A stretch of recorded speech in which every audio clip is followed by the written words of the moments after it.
Біздің ауыл Ешкөлмес деген кішкене қоңыр таудың дәл етегінде еді. Ұзыннан ұзақ бір көше боп, жоғарыдан төмен қарай созылып жататын. Қыста осы жалғыз көшенің басынан аяғына дейін балалар жуылдаса, топырлай жүріп қарды таптап, сырғанақ жасайтынбыз. Қар қалың түскенімен таулы жердің күні өте жайма шуақ, жылы болады. Тапталған қар күні бойы жентектеліп еріп, кешке қарай көк мұз боп қатып қалатын. Дәл сол кезде үй-үйден шанасы барлары шанасын сүйретіп, конькиі барлары аяғына конькиін байлап, бала атаулы тегіс көшеге шығатын. Қас пен көздің арасында ұзын көше бастан аяқ қыбырлаған балаға толып кетуші еді. У-шу боп, біреулері төмен қарай оқша зулап, шанасының табанынан от жарқылдап бара жатқанда, енді бір ұшып алған топ шаналарын сүйретіп жоғарға өрлеп бара жататын. Бүгінде сырғанақтағы ойынның сондай бір қызған шағы еді. Күннің көзі қанталағандай боп ерекше қызарып, ұясына қонуға таянған. Сирескен ақ қардың бетінде бір сәтке жұқалан қызғылт кілегей тұрды. Күні бойы Ешкөлместің күнгейінде жайылған мал ешкім қайырмаса да, бір ізбен шұбырып ауылға қайтқан. Кенет бүкіл ауылды шулыға шыққан ащы дауыстар селеткізді. Төбе құйқаны шымырлатып жоқтау айтқан дауыстар Аянның үйінен шығып жатыр. Ондайда балалар еліккіш келеді ғой. Сырғанақты тастай бере, дәл бірденеден құры алатындай, бәріміз бірдей дүрліге дүркіресіп, Аянның үйіне қарай лап қойдық. Артымыз жетпей жатып, алдымыз не боп қалғанын естіп те үлгердік. Аянның әжесі өліп қапты деген сыбырды алқына тұрып сүйінші сұрағандай бір-бірімізге жеткіздік. Жарғақ сары тон киген Аян күлімдеп тұратын қара көзі шарасынан шыға жаутаңдап, өні боп-боз есігінің алдында тұр екен. Үйінде көрші қолан әйелдер бір-бірімен шуылдаса көрісіп, азан-қазан боп жатқанмен ол көзіне жас алмапты. Біз өзара сөйлескеніміз болмаса, оған үн қатқанымыз жоқ. Аян да бізді үнсіз қарсы алды. Сүйреткен шанамызға, конькиімізге көз салды. Тоңғаннан ба, танауын жиі тартып дір-дір етеді. Күн ұясына еніп бара жатыр. Аян болса, сол мелшеген күйде жалтақ-жалтақ кетіп, ауылдың әр тұсынан әжетайлап дауыс қойып келе жатқан үлкен адамдарға қарайды. Бірақ олардың бірі де бұған назар аударар емес. Біз болсақ, енді қайтер екен деп қызықтағандай, одан көз айырмастан ортаға қоршалай тұрмыз. Өзара сыбырласқан боп, оған да естірте, әжесі өлгенге неге жыламайды деп қоямыз. Аян естісе де естімеген адамша міз бақпайды. Тек әлде бір уақытта бас жоқ, аяқ жоқ. Ертегі тыңдайсыңдар ма? Деді. Сонан соң біздің жауабымызды күтпестен өзі бастап үйдің бұрышына айналды. Жүріңдер, үйдің сыртына отырайық. Біз оның соңынан ердік. Үйдің сырт жағына кеп шаналарымызды қаз-қатар тіздік те, өзіміз жайғаса отырып, енді не дер екен деп Аянның аузына қарадық. Ол сот тұнжыраған қалпында бәріміздің жүзімізді бір сүзіп өтті де, күлкілісін айтайын ба? Деді. Біз үн-түнсіз бас изестік. Аян тонының омырауына тұмсығын тығып, сәл күрсініп қойды да, ойға шомған күйде сыбырлағандай дауыспен. Ертеде бір жетім бала болыпты, деп ертегісін бастады. Сол күні оның ертегісі түннің жарымында бірақ аяқталды. Әуелде тұнжыраған күймен жабырқау басталса да, келе-келе ертегінің күлкілі оқиғасы көбейіп, Аян да бауырын жасып, бәріміз көңілді күлкіге батып, қарық боп қалдық. Тіпті Аянның әжесінің өлгенін де ұмытып кетіппіз. Сықылықтап, күліп, мәз-мейрам боп, «Ей, тағы да айтшы!» деп жан-жақтан шулап қоя бердік. «Жоқ, ертең айтамын, бүгінге осымен бітті», деді ол салмақты үнмен. Басын көтеріп аспанға қарады. Жұлдыздың нуы жиі екен. Ертең күн ашық болады, деп қойды үлкен кісіше. Бәріміз жапа-тармағай аспанға қарадық. Шынында да жұлдыздар жайшылықтағыдан әлде қайда көп еді. Баттиып балқыған қорғасынша сорғалап ағып түсердей боп жарқырайды. Біз Аянның ертеңгі күннің ашық боладының жұлдызға қарап айтқанына іштей сүйсіне таңырқасып қойдық. Менің қасында отырған Садық қалай біледі деп таңырқауын жасыра алмады. Енді біреу менің құлағыма сыбырлап, «Ну деген не?» деп сұрады. «Білмеймін», дедім мен де. Бірақ бұл сөздің мағынасын сұрап алға батпадық. Ертеңіне Аянның әжесі жерленді. Жұрт ат қойып, зираттан қайтқанда Аян әжесінің қабірінің басында елдің ең соңынан шошайып жалғыз қалды. Ол бұл күні де жылаған жоқ. Қарлы топырақ араласқан жас қабірге жаутаңдап біраз қарап тұрды да, бір уыс топырақты іліп ап, «Топырағын жеңіл болсын әже», деп шашып жіберді. Онан соң қып-қызыл боп тоңған екі қолын аузымен кезек-кезек үрлеп қойып, ауылға қайтты. Сол күні Аян әжесінің тумаласы Бапай деген шалдың үйіне көшті. Біз көшеде сырғанақ тебуге кіріскенбіз. Дәл осы кезде азын-аулақ көрпе жастық тиелген шананы Бапай айдап, Аян өзі қоңыр сиырын бұйдасынан жетелеп, көшенің басындағы шалдың үйіне көшіп бара жатыр. Қоңыр сиыр үйренген қорасынан шыққысы келмей тартыншақтай бастаған. Біз бір топ бала шуылдаса қаумалап артынан айдадық. Қоңыр сиыр көзі шарасынан шыға шатынап, танауын пысылдатып, басын шайқап-шайқап, Аянды сүзіп жіберердей боп алға қарай оқтана жүрді. Бірақ сүзген жоқ. Жүріп келе жатқан бойда Аянның қаудырлаған сары тонының етегінен иіскеді де, тұмсығын созып ыңырана мөңіреді. Аян ақсандаған күйде бізге бұрыла қарап, «Жануар бәрін біледі», деді. Аянның сиырын Бапай шалдың үйіне дейін айдасып барғаннан кейін біз сырғанаққа оралып, ойынға қайта кірістік. Сәлден соң Аян да сырғанақ басына келді. Өзінің шанасы жоқ, сондықтан елдің шана тепкенін қызықтап қарап тұрды. Бірде менің көк тақтайлы шанамды нұсқап, «Менің де шанам дәл осында еді. Көшкенде ана жақта қалды», деп қойды. Мен оның жаудырап қарап тұрғанына шыдай алмай, «Мә, Аян, сен бір жол теуіп кел», деп шанамды бердім. Қуанғанынан ол езуін жия алмай, ыржия күліп кеп шанаға отырды да, «Ал, кім менімен жарысады?» деп айғайлап, еңіске қарай зулата жөнелді. Менен кейін оған шанасын Садық берді. Онан кейін Исықбай берді. Қысқасы Аян бәріміздің шанамызды бір-бір реттен теуіп шықты. Ол қып-қызыл боп қара терге түсе ентігіп, алабұртып, елден ерекше даурыға сөйлеп, салқылдап күлімен болды. Ол қып-қызыл боп қара терге түсе ентігіп, алабұртып, елден ерекше даурыға сөйлеп, сақылдап күлімен болды. Ымырт сәулесі ыдырап, қараңғылық үйіріле бастаған кезде басынан тымағын алып желпіне тоқтаған Аян, «Жүріңдер, бүгін мен кешегіден де қызық ертек айтамын», деді. Біз опыр-топыр болып шуласып, Аянның бастауымен Бапай шалдың үйінің іргесіне келдік. Аянды ортаға алып, енді жайғасып отыра бергенімізде есік ашылып, сыртқа Бапайдың кемпірі шықты да, «Үйбай бетім-ай, бұл дүбірлеген не десем, мыналар екен ғой. Аулақ жүріңдер әрі, өй өңшен топырлаған немелер, онысы несі-ай? Тап терезенің түбіне кеп үймелегендері», деп қуып жіберді. Енді қайттық дегенде көшеде антарылып тұрғанымызда Садық, «Мен таптым қай жерге барып отыруға болатын», деді. Бәріміз соған қарай қалдық. Анау ат қораның төбесіне шығайық та, шөпке бөлвардан кіріп ап отырайық. Біз санымызды шапақтап оралап, ауылдың шетіндегі ат қораға қарай жүгірдік. Арт жағаласа тас қораның үстіне тырмыса шығып алдық та, сол күні ғана Қараойдан әкелінген көк жауқазын шөпті үңгіп жіберіп отыра кеттік. Құрғақ шөптің танауды жарған хош иісі мас қылғандай тұла бойды шымырлатады. Шетімізден пысқырынып, мұндай рахат дүние тапқанымызға мәз-мейрам болып, біріміз итеріп қап шөпке аунатып, сықылықтай күлісіп, жұмсақ шөпке тығыла түсеміз.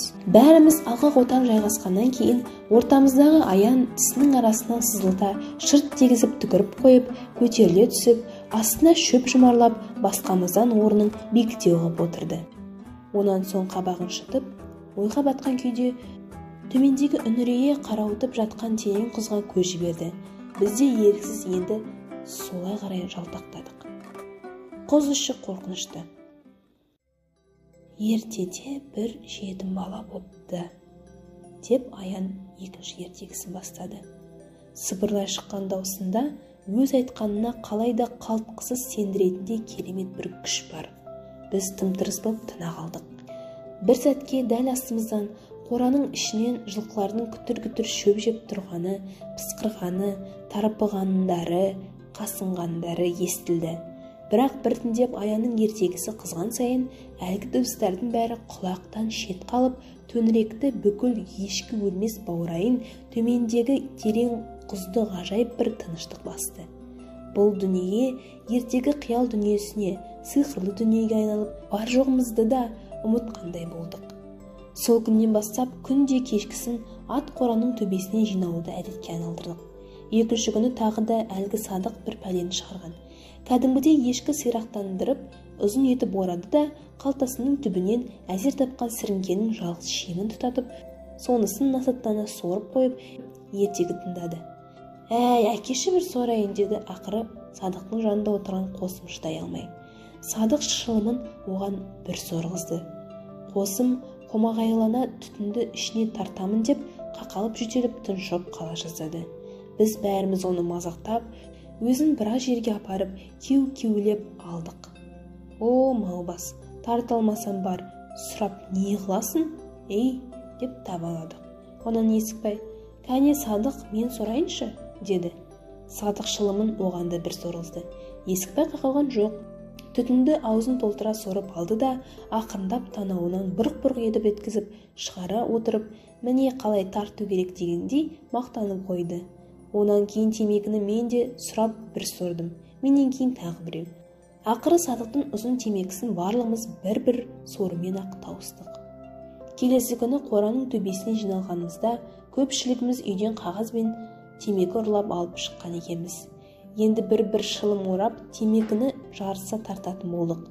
Темекі тартып отырып тыңдағанда Аянның ертегісі де әлде қайда қызық сияқты көрінді. Бір күндері кейбіреулеріміздің үйіміз темекі ұрлап жүргенімізді біліп қойып, енді аналарымыз темекіні қиындау жерге тығатын болды.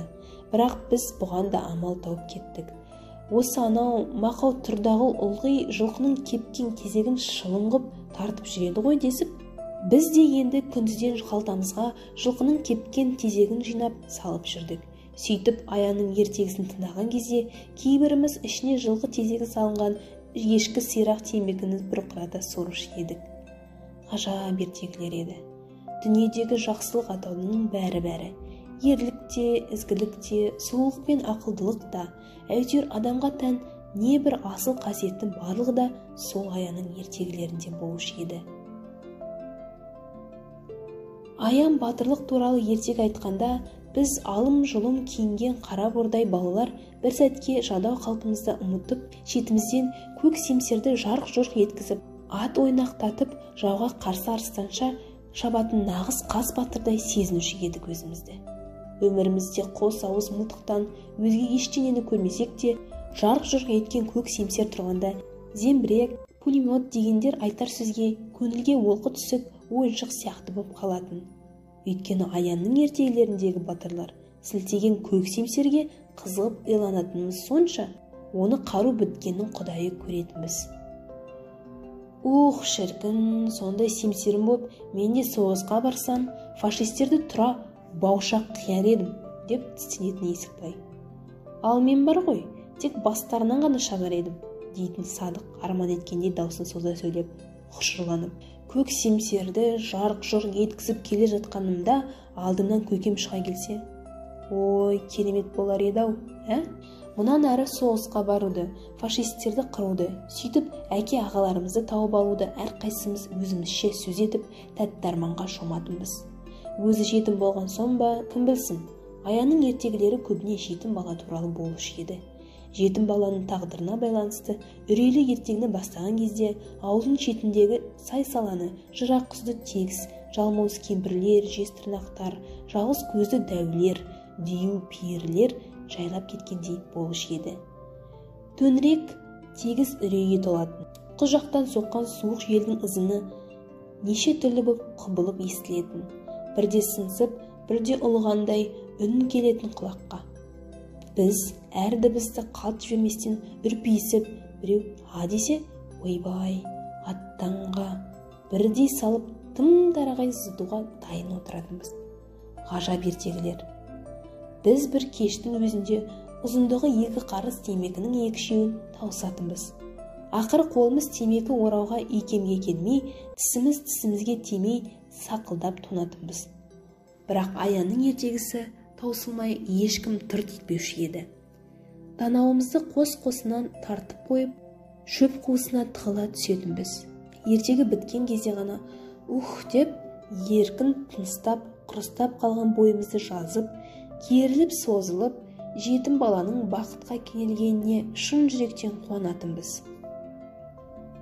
Кей күні Аян сирек тістерін көрсете отырып, жымын-жымын күліп қойып, көңілді, күлдіргі ертегілерді бастайтын.